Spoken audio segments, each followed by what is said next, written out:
Christy, and welcome to Lifesprings.Online. We're so excited that you chose to worship with us today. If this is your first time, please scan the QR code on the screen so that we can connect with you and give you a free gift. If you want to stay up to date on all that's going on at Lifesprings Church, text 411 to the number on the screen, and you'll see everything going on. If you would, take a moment and share this broadcast, and don't forget to like and subscribe on all of our social media platforms, including Facebook, Instagram, TikTok, and YouTube. The more you do, the further the gospel spreads on social media. We've got a great service in store for you today, and we want you to get ready to worship God. So, for those of you with kids, go ahead and get them ready for their own service by heading over to Lifesprings.Online/kids for a virtual kids service.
All right, it's time to worship.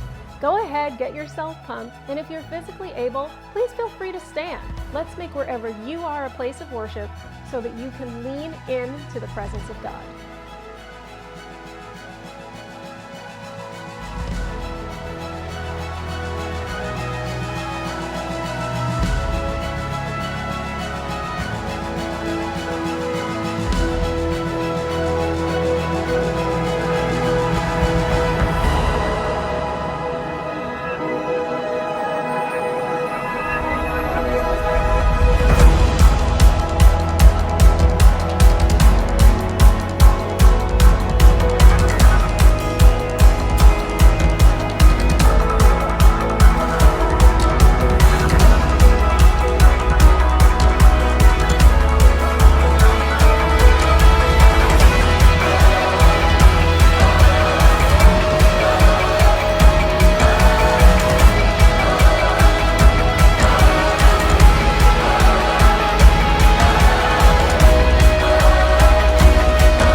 in the shadows.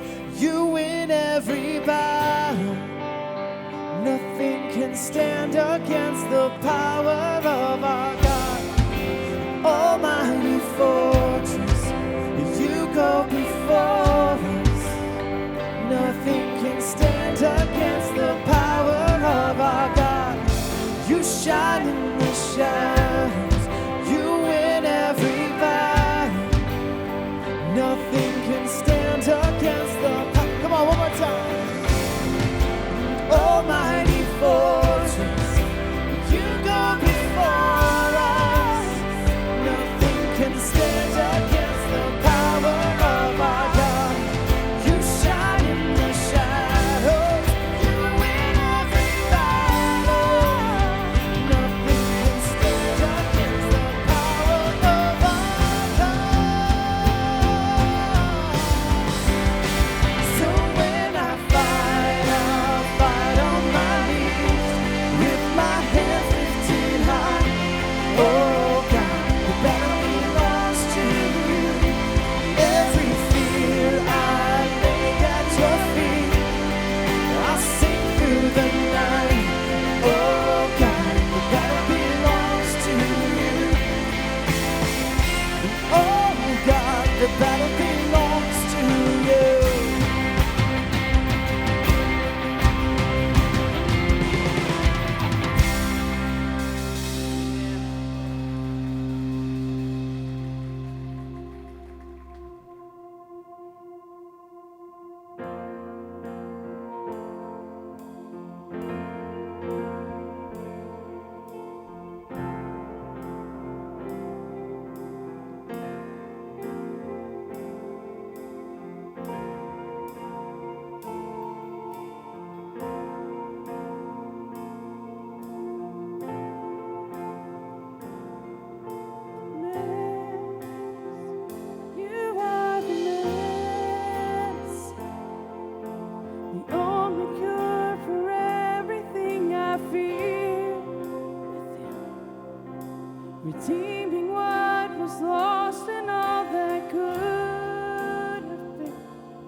You're the wonderful Counselor.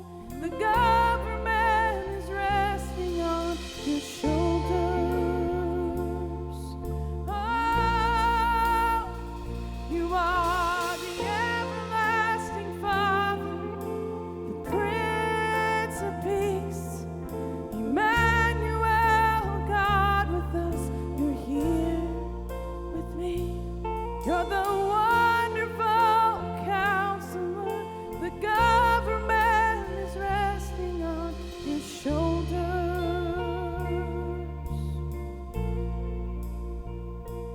Just praise His name tonight.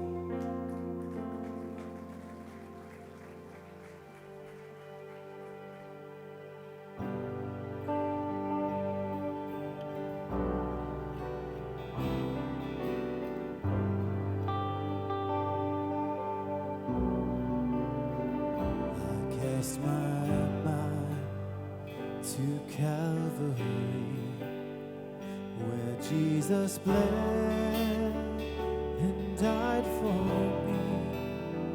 I see His wound, His hands, His feet, my Savior on the cursed tree.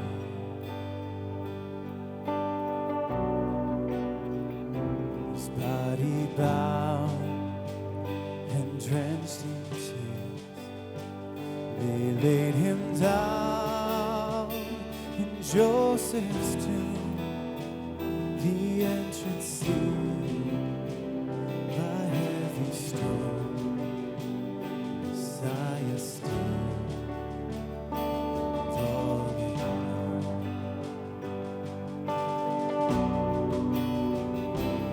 Oh, praise the name of the Lord our God. Oh, praise His name forevermore. For endless days we will sing your praise. Oh Lord our God. On the third, at break of dawn, the Son of Heaven rose again. Oh, tremble down, where is your sting? The angels roar for Christ our King. Oh, praise the name of the Lord our God. Oh, praise His name forevermore. For endless days we will sing your praise. Oh Lord our God.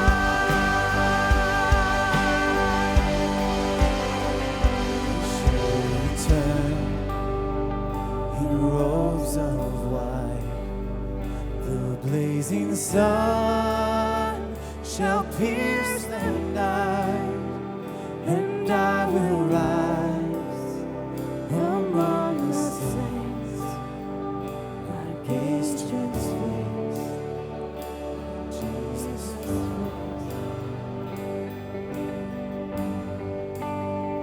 Come on, clap your hands and give God some praise in the room. Hey, I want to ask you a question. In the room.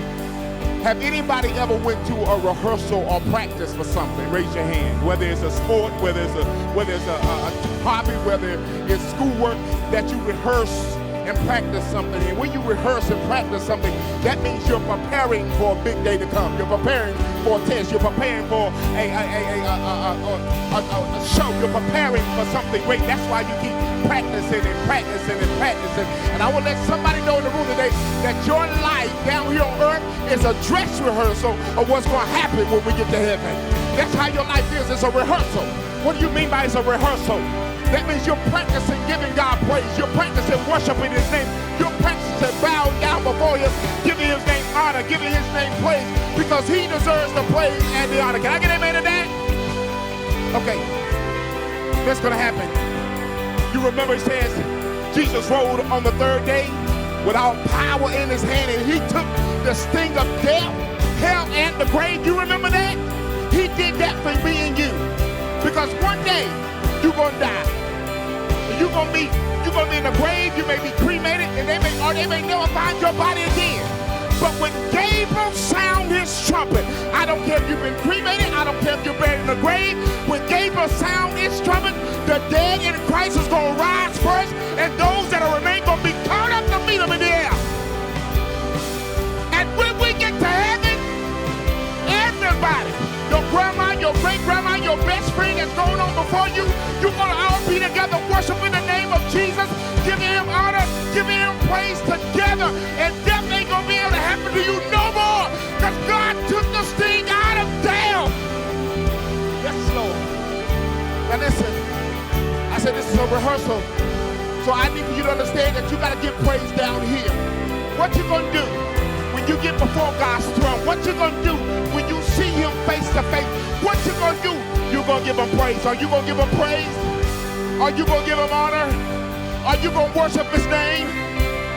Now listen, we're going to go back into this song. I want you to sing like you done lost your mind. I don't care if you can't carry a tune in a bucket. You sing like you done lost your mind. Because he deserves the praise. He deserves the honor. And when it's all said and done, every knee is going to bow. Every tongue is going to confess that he is Lord. Let's go, let's go. Come on, let's sing it.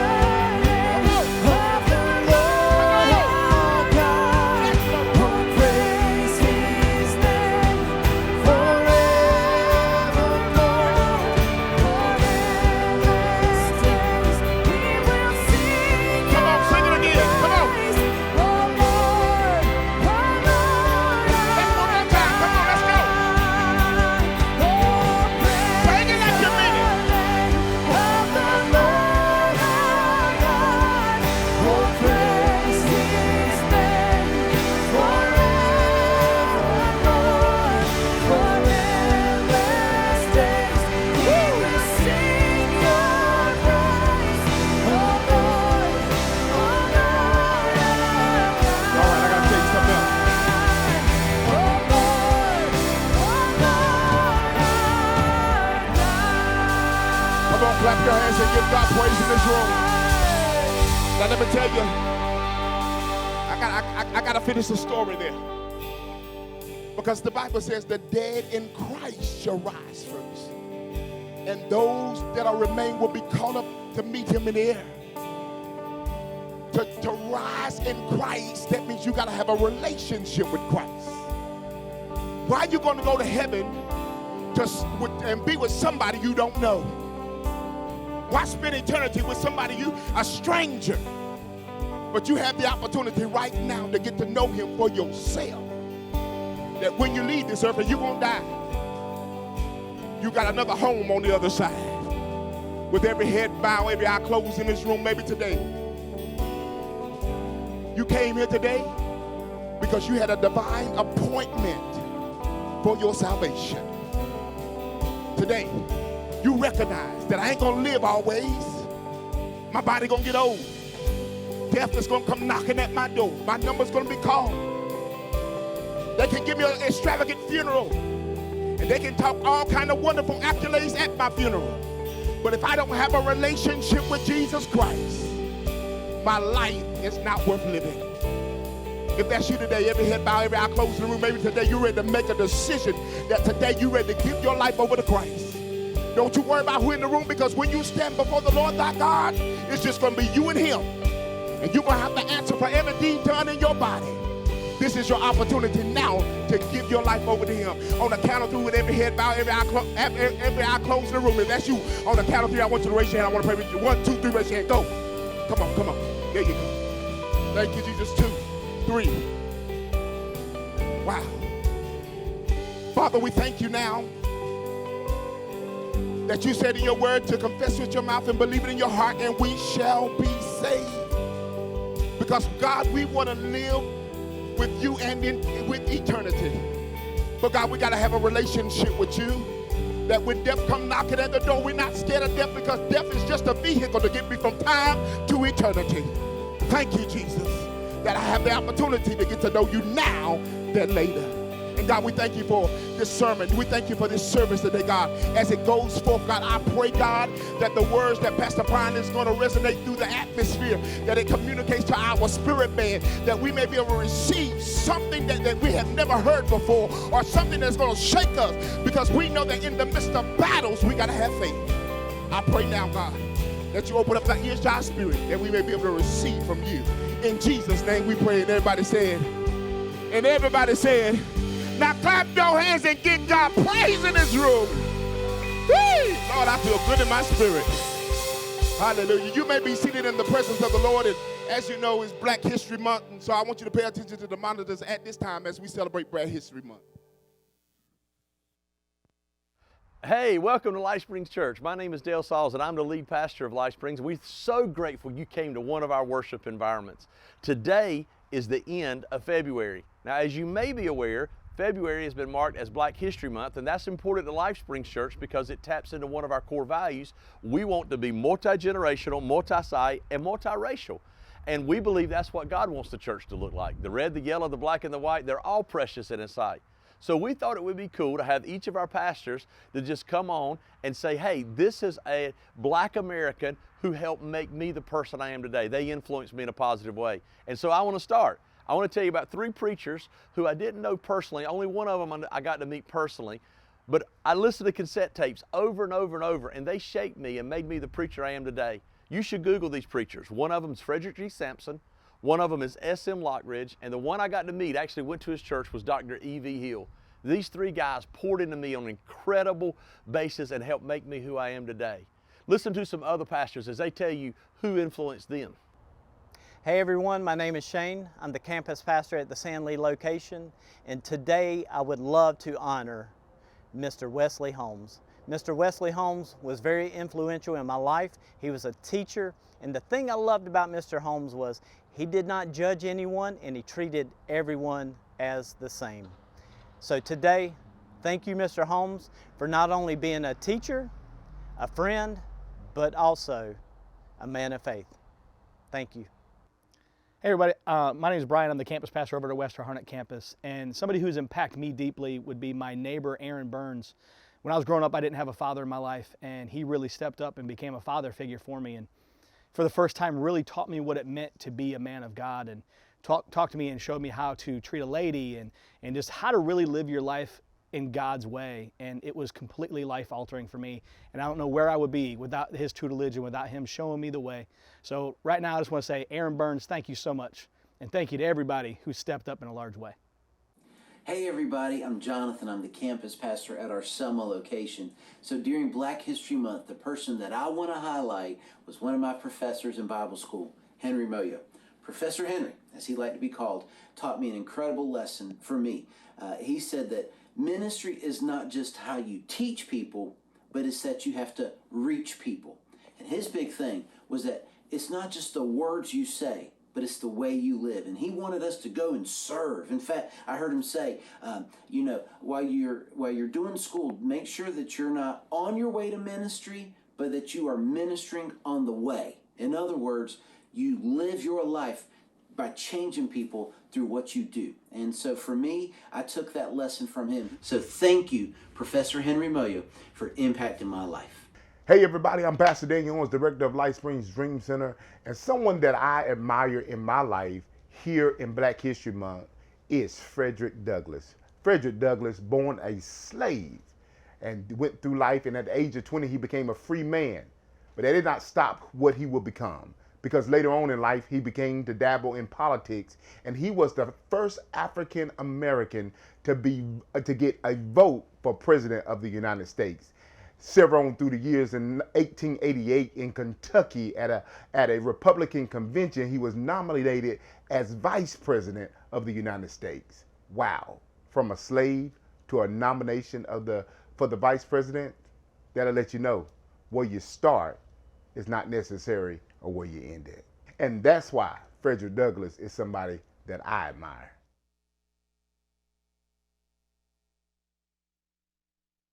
Come on, right? Amazing, amazing. Well, hey, my name is Brian. I'm the campus pastor over at Western Harnett campus. And who's excited to be in the house of the Lord today? Come on. Come on. Well, hey, I'm excited to be here. Like I said, I'm from the Western Harnett campus. You might not recognize me without the blue paint on my face and the wig. If you don't know what I'm talking about, I'm thanking God for you right now, okay?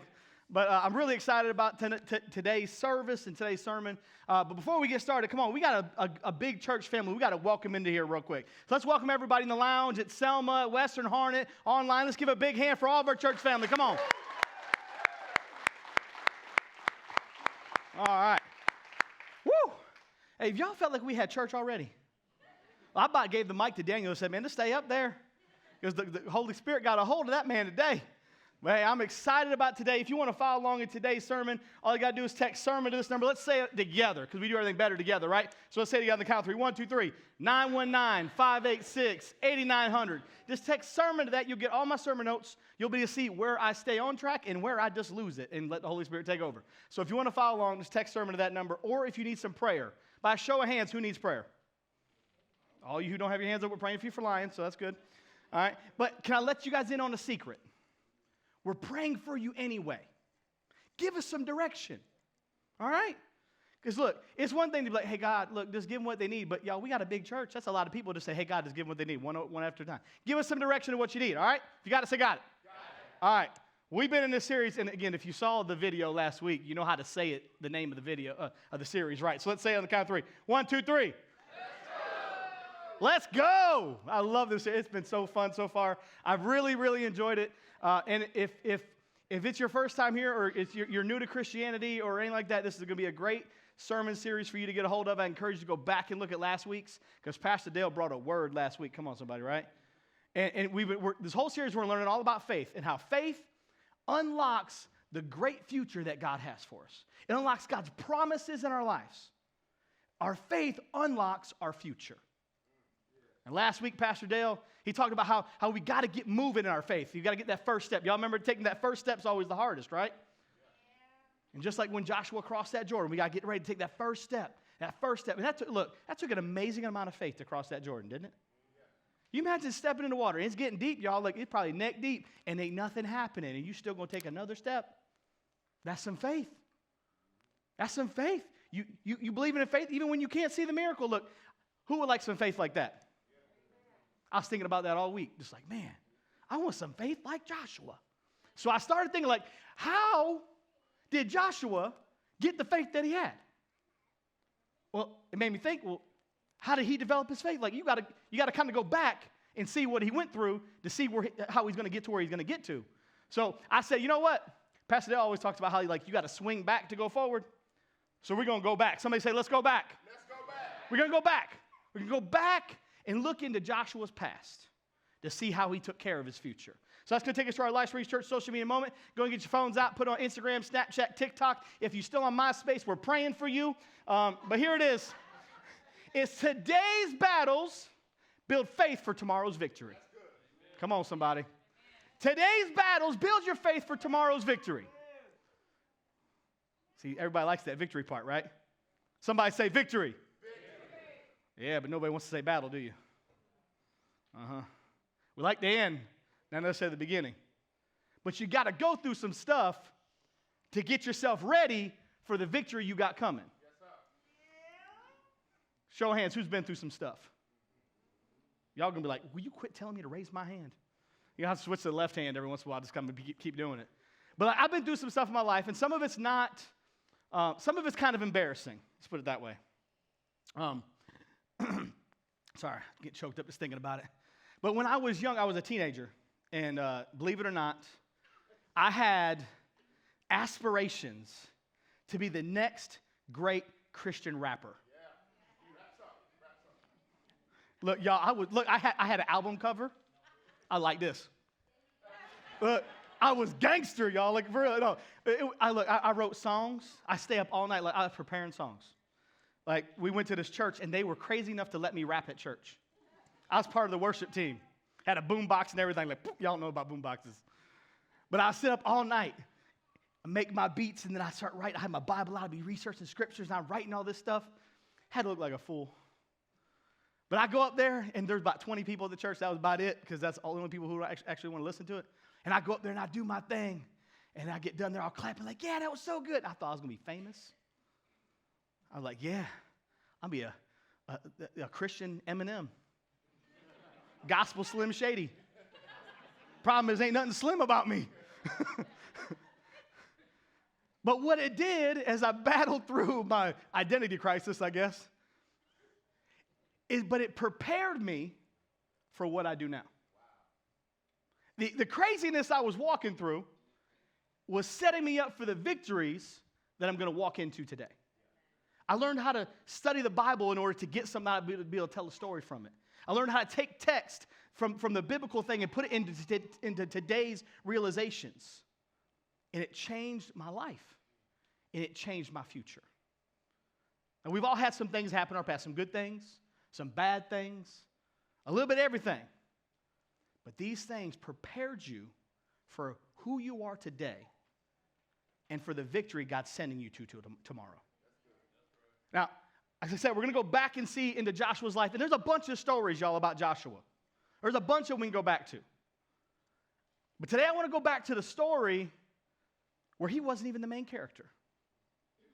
In fact, his name is hardly even mentioned in the story. But it played a huge role in building his faith. Today we're going to go all the way back to when Joshua and the Israelites were wandering in the wilderness, to the very beginning for Joshua. This is going to be the first time his name's even mentioned in the Bible. First time we even hear him. And we're going to see how Joshua built his faith and how we can build our faith. So I got 3 keys for you guys today on how to build your faith. All right, you guys ready? Are you ready? All right, you better be ready because we're going anyway. All right, your faith is built in your what? Yes. Somebody say yes. Yes. I love the word yes. But you know what's weird though? Yes is harder to say than no. Think out. You know, no is the same in a lot of languages, but yes is not. Yes is a harder thing to say. Let me just take it back. I'm going to show you what's going on. The Amalekites came and attacked the Israelites at Rephidim. You say, what in the world? Moses said to Joshua, choose some of our men to go out and fight the Amalekites tomorrow. I'll stand on the top of the hill with the staff of God in my hand. That's what he said. Now watch. The first step of your faith is always saying yes. You can't have faith without yes. See, God's going to ask you to step into something crazy out of faith. He's going to ask you to do something that's outside of your comfort zone. But you will never operate in faith until you operate in yes. He's going to ask you to do things that take your faith beyond what you possess. Moses is asking Joshua to do something crazy. You might say, well, that didn't sound too crazy. Well, I'm about to explain it. Y'all ready for me to explain it? Yeah. Y'all know what explaining it means, right? All right, I'm going to explain it to you. All right? He's asking Joshua to do something that's outside of anything that we would even think would be normal. And this is going to be the beginning of Joshua's growth season. So he can grow into the fight, grow into his faith to see who he ultimately is going to have to be to cross that Jordan River. See, the Amalekites attacked Israel. Now, something you got to know about the Amalekites. The Amalekites, they were a decent-sized army, and they fought dirty. Y'all know anybody who fights dirty? Don't look at them. But see, this is what happened. So the Israelites, let me give you a little backstory. This is what's going on. The Israelites have just left Egypt. They're fresh out of the Red Sea. And this is the first battle they're going to face as a newly freed nation. Moses, who's their leader, he turns to Joshua. He sees the Amalekites coming. He said, hey, Josh, let me rap at you real quick, man. I got to talk to you. See them guys down there trying to take us out? What I need you to do is grab, what's this word say? Some of the men. He didn't say go round up the infantry. He didn't say go get the Navy SEALs. He said, hey, go get some of those men. Pick out a few. I don't care. Let's get a couple guys you want to go and go fight this battle that's going on down there. And I don't know about y'all, but if my leader took to me and said, hey, go pick some random dudes who ain't trained, who don't know what they're doing to go fight that big, huge army down there, while I go hang out on a hill, get my suntan on. I'd be like, hold up a minute. Something don't smell right in this scenario, right? You going to be over there chilling while I'm down here in the battle. That's like if somebody came to me and said, hey, will you get all the pastors from Life Springs Church and go and play basketball against NC State? Y'all, look, we going to lose. I'm short and fat. We're losing. Right? They got skills. They're highly trained. That's the same way the Amalekites were. And look, if I'm being real, can I be real with you guys? Is that okay? I'm not so sure I'd be as obedient as Joshua was. My obedience would be more like compared to like a teenager when you ask them to clean their room. That's the kind of obedience I'd have. It might take me 3 or 4 months to get that thing fully clean, right? My obedience might be a little slower than his was. Come on, let's be real though. Like, y'all, I feel the judgy eyed, like, y'all, you wouldn't even be obedient. You're a pastor, right? But let's be real, y'all. We struggle with easier things than that. We struggle to read our Bibles daily. Oh. We struggle to have a consistent quiet time with God. We struggle tithing. We struggle with lying. Lust. These are all things we struggle with. Y'all, it's a long list. God tells you share your faith with somebody. And you worry about how they're going to respond so you don't do it. God tells you to invite your friend to church, but you remember what happened last time you invited somebody, they didn't show up. And you felt stupid, so you don't do it. The bottom line is we struggle with saying yes. You know why? We struggle with obedience.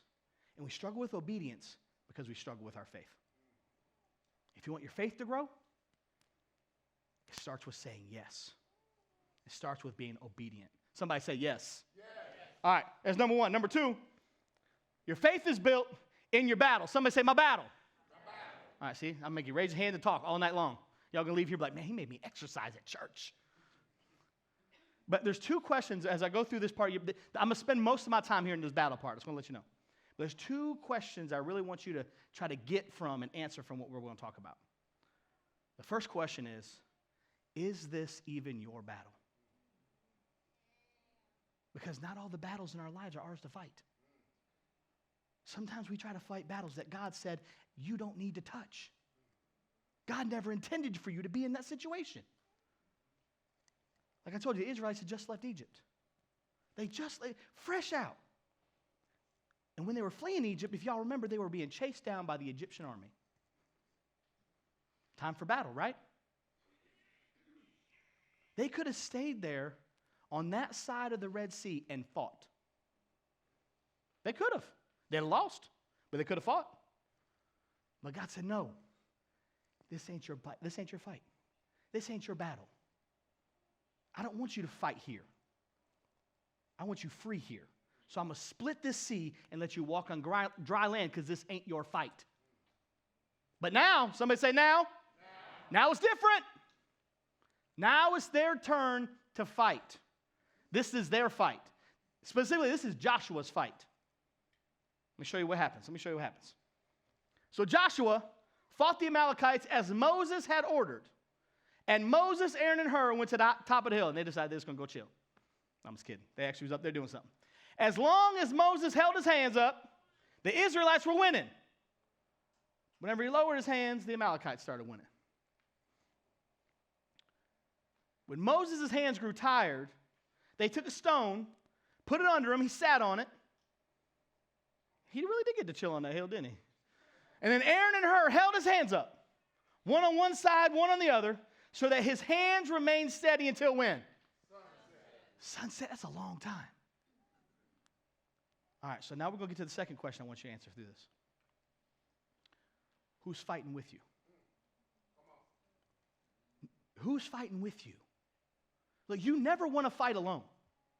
You'll never win a battle by yourself. You need somebody who's willing to step up and step out and fight with you. Because let's be real, y'all. Life is a battle. Life is hard. It's a fact. Everybody in this room, everybody who's ever taken breath is going to face a battle. It don't matter how old you are.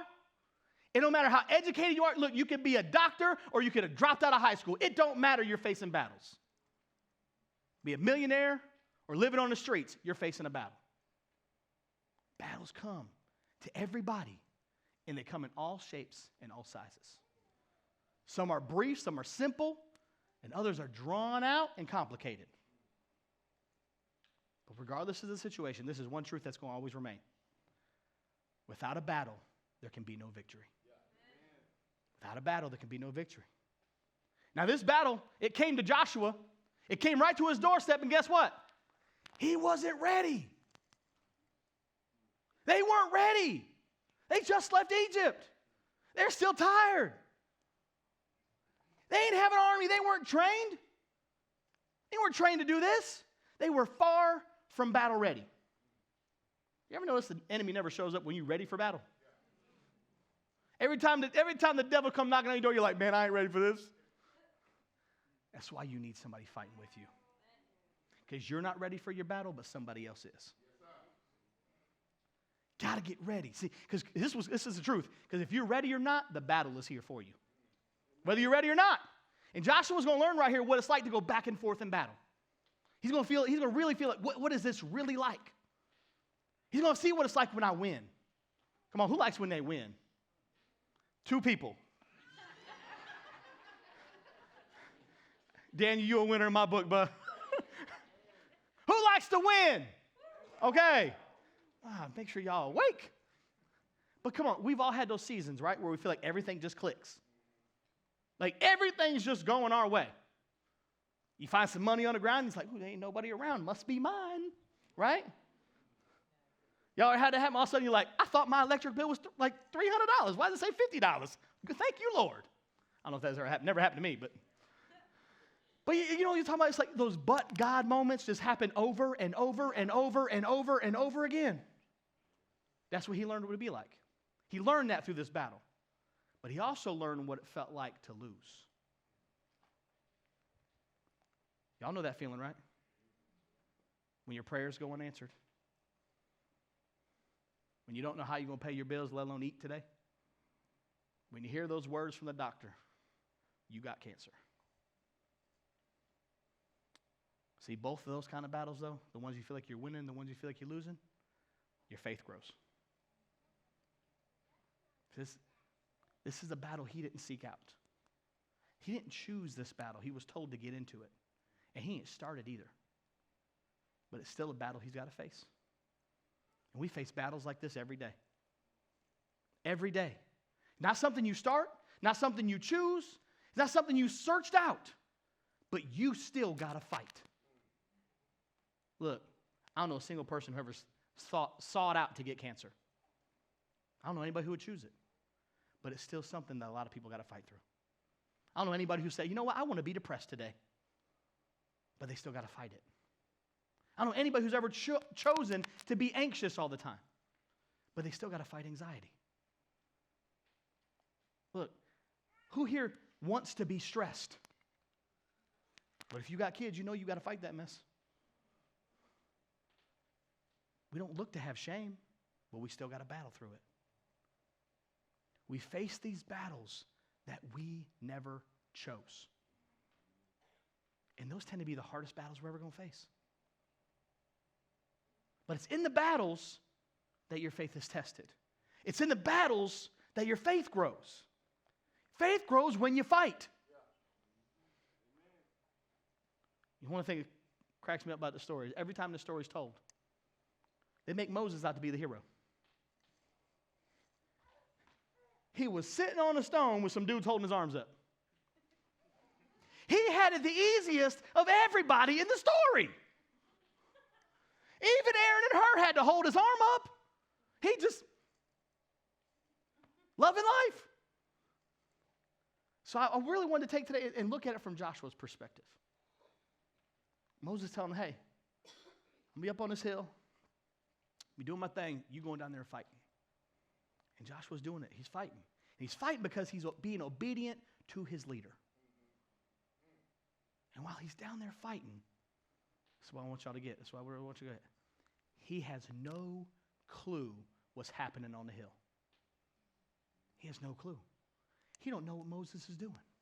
See, this is what I want y'all to get. While you're down here fighting, going through life in that battle, you have no clue what's going on up in heaven. You have no clue the things that are being released over your life. You have no clue how God's about to intercede and do something in your life. You have no clue what's really going on because all you see is the battle.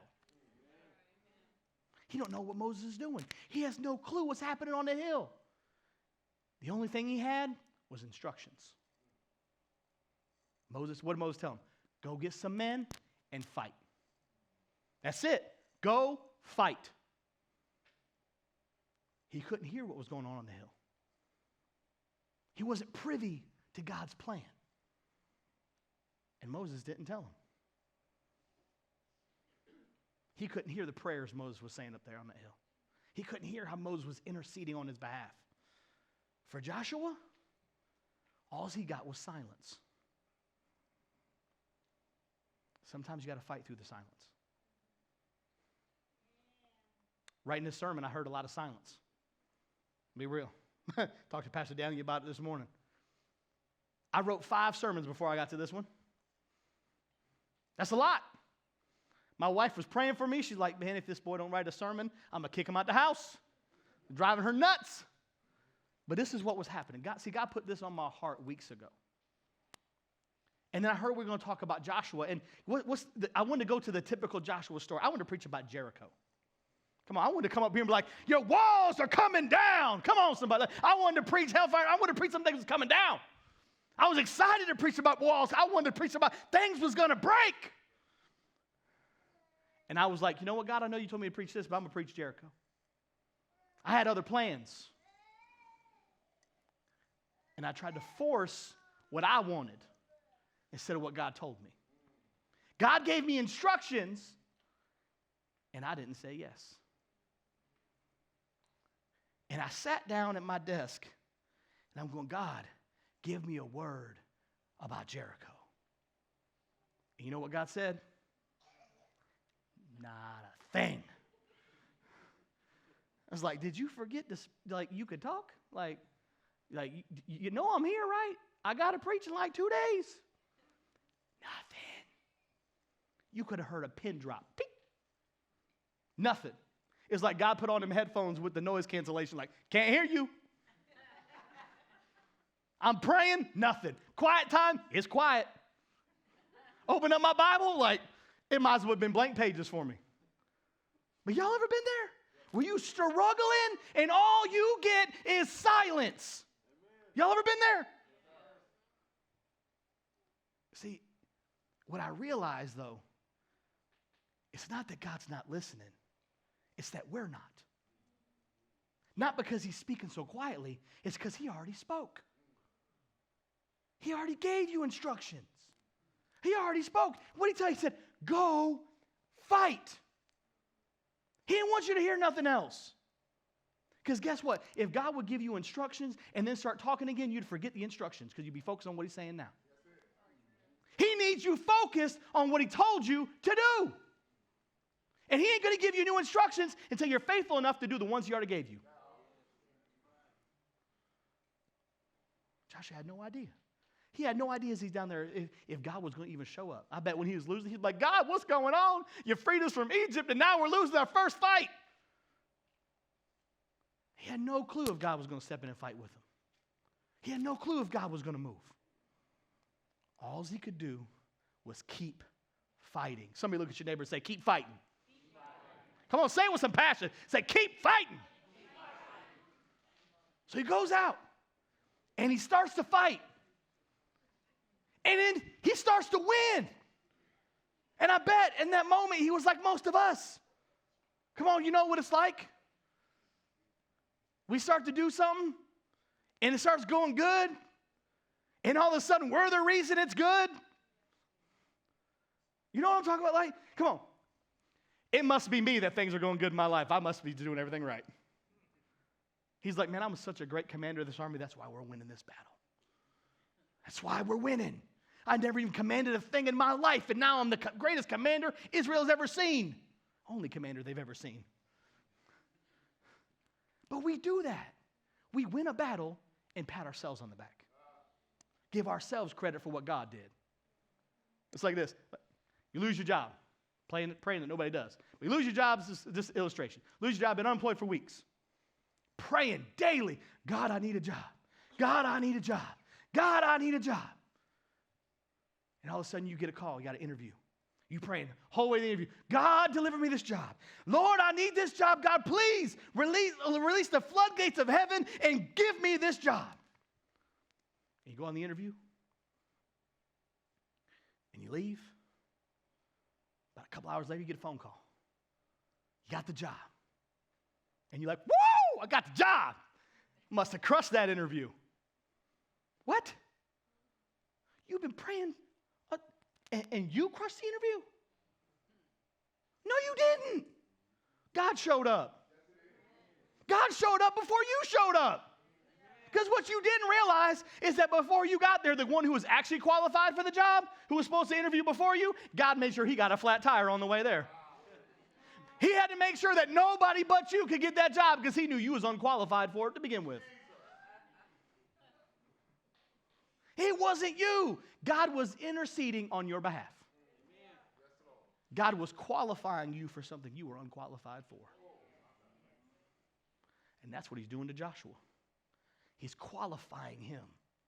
He's putting him through the ringer to qualify him to cross the Jordan. Qualifying him to make the walls of Jericho fall. Qualifying him to say, son, stand still, and it's got to listen. He's qualifying him for what he's not qualified for yet. See, that's the fight that all of us are in.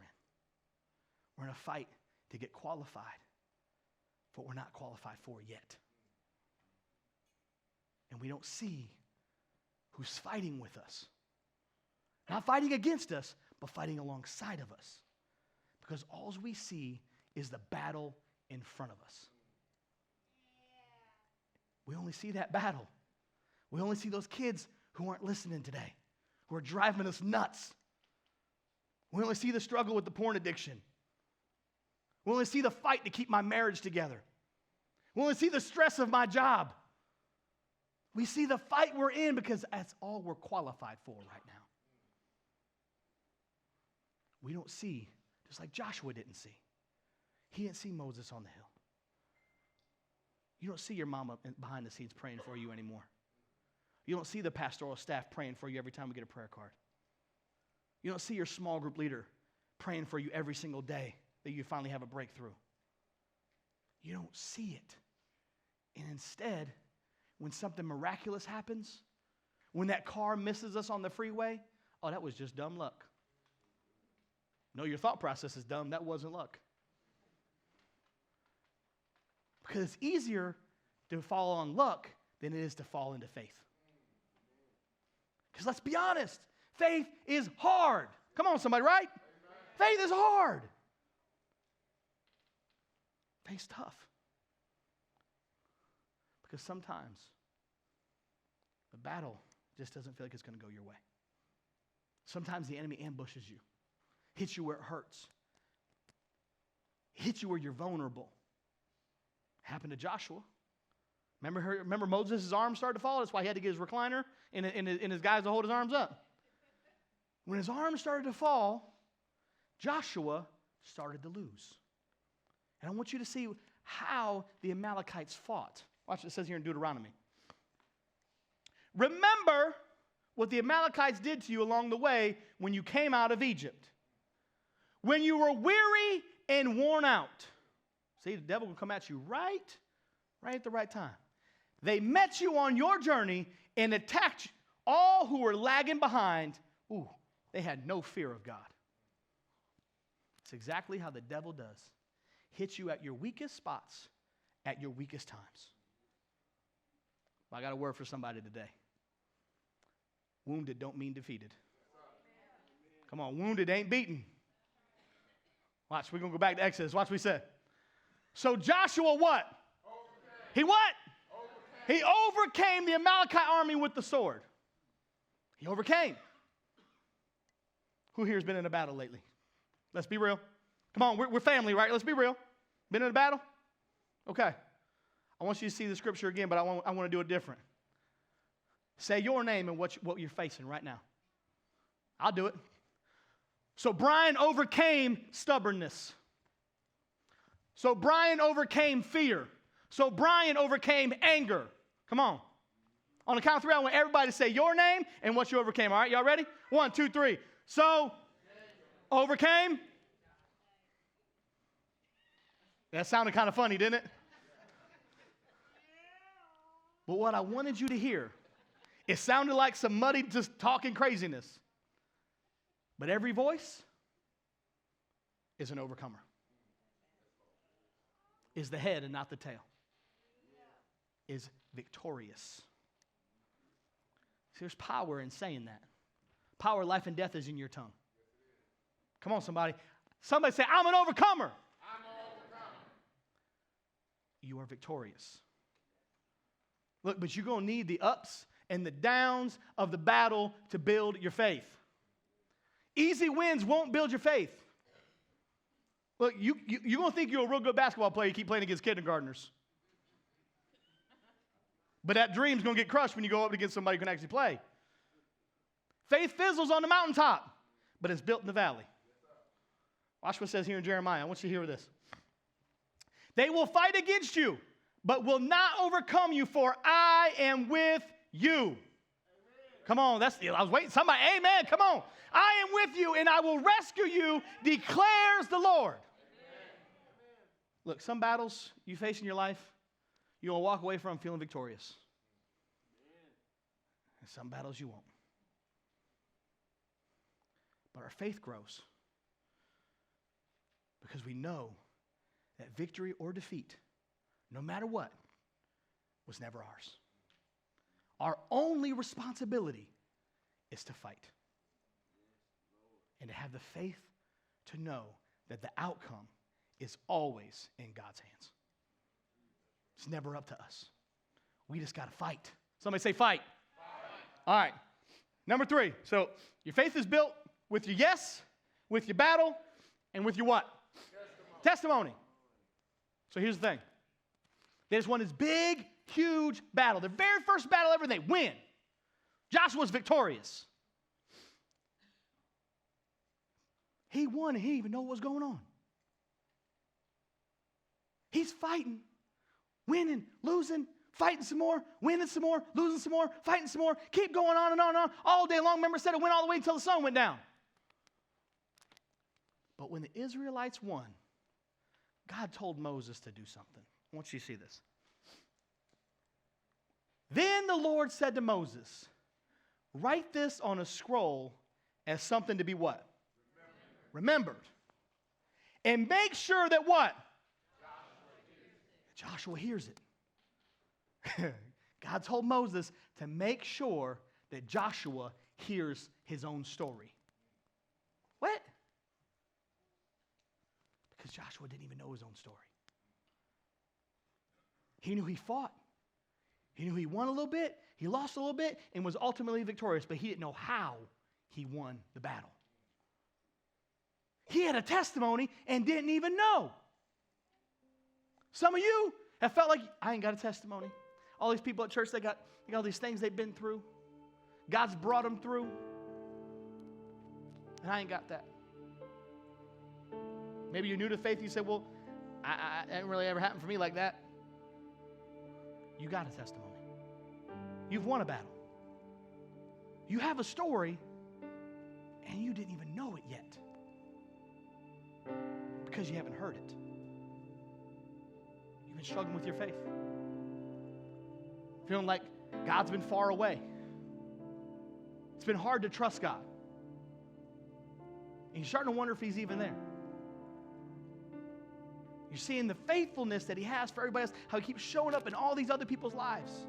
And you're thinking, that's never going to happen for me. But it has. You just missed it.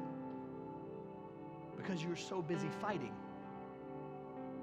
You have a testimony, and it's powerful. Look, God sent me here with very clear instructions, y'all. He said, make sure they hear it. You have a testimony. You just haven't heard it yet. Look, I had a testimony.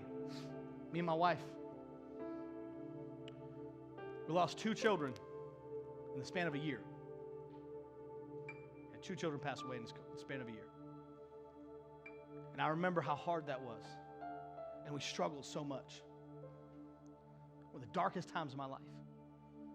And we went to our church that we went to, that we belonged to at that time, where the elders was there, and they laid hands on us and they were praying for us. And he looked us dead in the eye and said, you know what? God's going to use this. I was in so much pain, I wanted to throat punch him right there in that moment. Being transparent with y'all. He said, God's going to use this. I remember getting mad at this man. Probably cussed him out in my head. I don't know. I was so angry. There's no way God can use something so terrible as the death of my child. Like he didn't do that for all of us with his child. I didn't see it as a testimony. I could never dream it was a testimony. See, years later, my wife Victoria, she's helped 5 different women who have lost children. Talked some out of suicide. Helped them find their faith. Walked them through. And we didn't even see the testimony. We didn't know we had one. All we saw was the battle. I never even considered it a testimony until somebody told me. I had to hear it. You need to hear it right now. You have a testimony. And it's powerful. The Bible says very clearly, we overcome by the blood of the Lamb and the word of our testimony. You have a weapon. Don't go into battle unwilling to use it. How do you build your faith?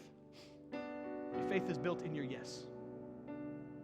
You got to be willing to say yes to whatever God is calling you into. Whatever God's asking you to do today, whatever He's asking you to step into, I want you to say yes and do exactly what He said for you to do. Follow His instructions to the letter. Your faith is built in your battle. What are you currently fighting? What are you fighting? What battle are you in right now? And who's fighting with you? I want to fight with you. Pastor Dan, you ready to fight with him? Pastor Shane, you ready to fight? We want to fight with you. You got a battle you're facing? Text prayer. Scan the QR code. Fill out the prayer card in the seat back in front of you. We want to fight with you. Joshua's faith was built in his battle. The faith that would help him cross the Jordan River. The faith that would bring down the walls of Jericho. It's the faith that he developed here that would produce the God-sized promises he would get later. And God's got a promise for you. But you need the faith to seize it. You got to get ready for battle. Got to get ready for battle. So how are you going to fight your battle? That's the big question. How am I going to fight the battle that's in front of me right now? First, you got to make sure it's your fight. And if it is, find somebody to fight with you. Today, I want to get all of you ready for battle. In a minute here, I'm going to pray. We're going to sing a song. I'm going to open up this altar for prayer.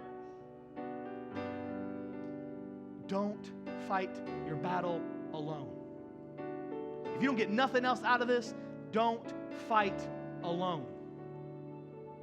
There's too many people who love you, too many people who want to intercede on your behalf for you to fight these battles by yourself. So when we open up this altar, I encourage you, come on down. I'm going to get my altar workers in place. We're going to have anointing oil if you want to anoint. I want to anoint your mind for the battle you're going into. So you guys do me a favor. Will you please stand with me real quick?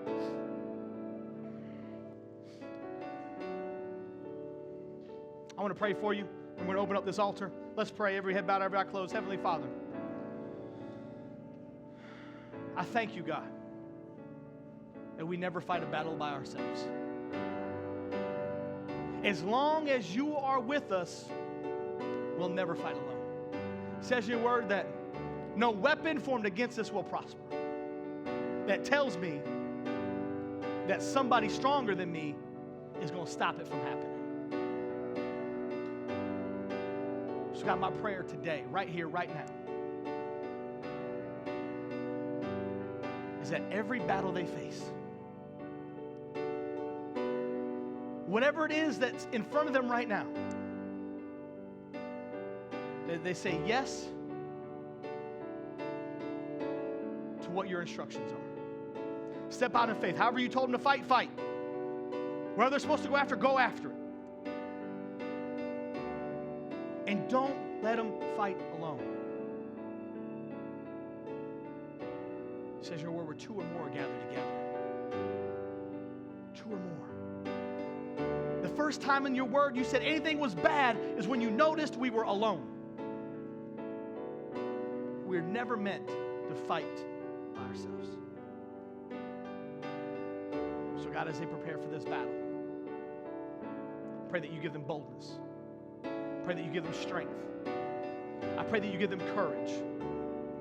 I pray that you give them exactly what they need for the battle they are fighting. And I pray that you give them the vision and the hearing to see and hear their testimony. God, we thank you right now in Jesus' name. All right, we're going to start singing here. I want to open up this altar. If you're in a battle, how are you going to fight it? Not by yourself. Come on down. Come on. If you're in a battle, I want you to come down. Let us pray for you. Let us anoint you with some oil. Get ready to fight your battle. Come on. The altar's open. The weapon may be formed, but it won't prosper. When the darkness falls, it won't prevail. 'Cause the God I serve knows only how to triumph. And my God will never fail. Oh, my God will never fail. I'm gonna see a victory. I'm gonna see a victory. For the battle belongs to you, Lord. I'm gonna see a victory. I'm gonna see a victory. For the battle belongs to you, Lord.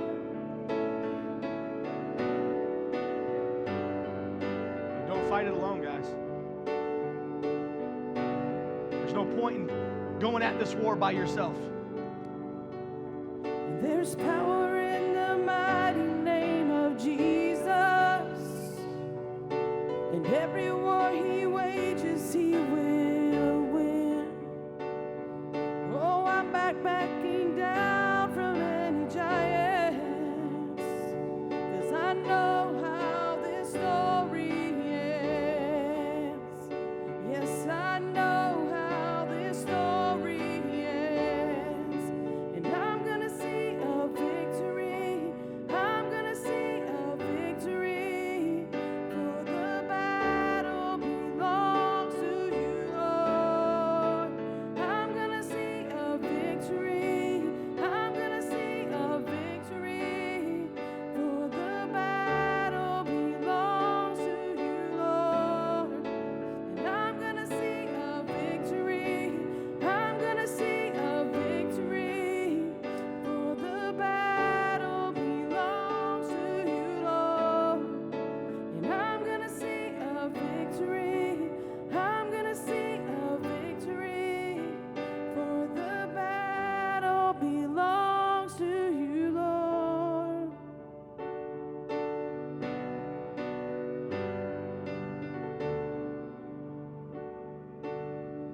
You take what the enemy meant for evil, and you turn it for good. You turn it for good. You take what the enemy meant for evil, and you turn it for good. You turn it for good. You take what the enemy meant for evil, and you turn it for good.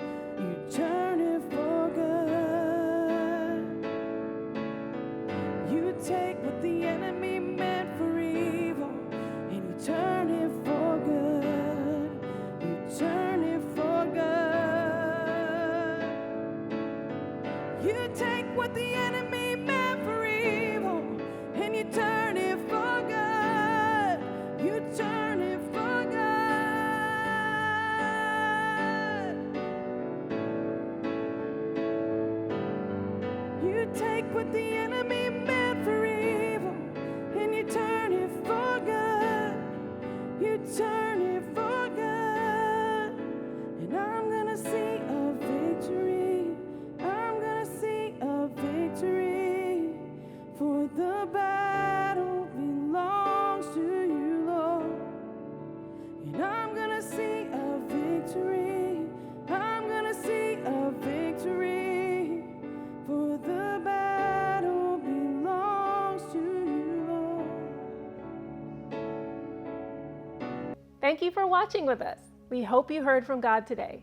Remember, scan the QR code so that we can give you your free gift.